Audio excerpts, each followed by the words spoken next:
આ અરજી મેં એક જાગૃત નાગરિક તરીકે જે રાજકોટના પ્રથમ નાગરિક અને મેયર ગણાતા શ્રી નયનાબેન પેઢિયા દ્વારા જે 1997થી સરકારી મીડિયા દ્વારા મેં સાંભળેલું હતું કે એની સરકારી જમીન ઉપર જે દબાણ કરેલું હતું, 3 વાર કેસ અગાઉ હારી ચૂકેલ હતા, છતાં બી ત્યાં કોઈની મંજૂરી વગર બાંધકામ ચાલુ કરેલ હતું. એ બાબતે મેં કલેક્ટર અને મ્યુનિસિપાલિટી કમિશનરને લેન્ડ ગ્રેબિંગ 345 અને 260, 267 અને 329 ગંભીર ગુના હેઠળ ગુનો દાખલ કરવા માટેની મેં અરજી કરેલી છે. આ બાબતે મેં વારંવાર મારી સોસાયટીમાં બી અનલીગલ બાંધકામ એની વારંવાર રજૂઆત કરેલું હોવા છતાં બી કોઈ અધિકારી દ્વારા કોઈ પણ એક્શન કોઈ પણ જાતના દબાણ હેઠળ લેતા નથી.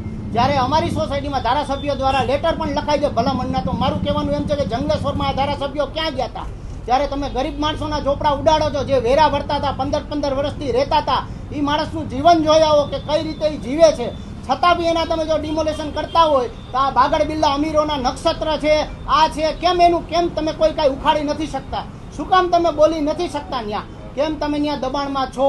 શું કામ તમે વારંવાર નોટિસ આપ્યા છતાં બી એક્શન નથી લેતા?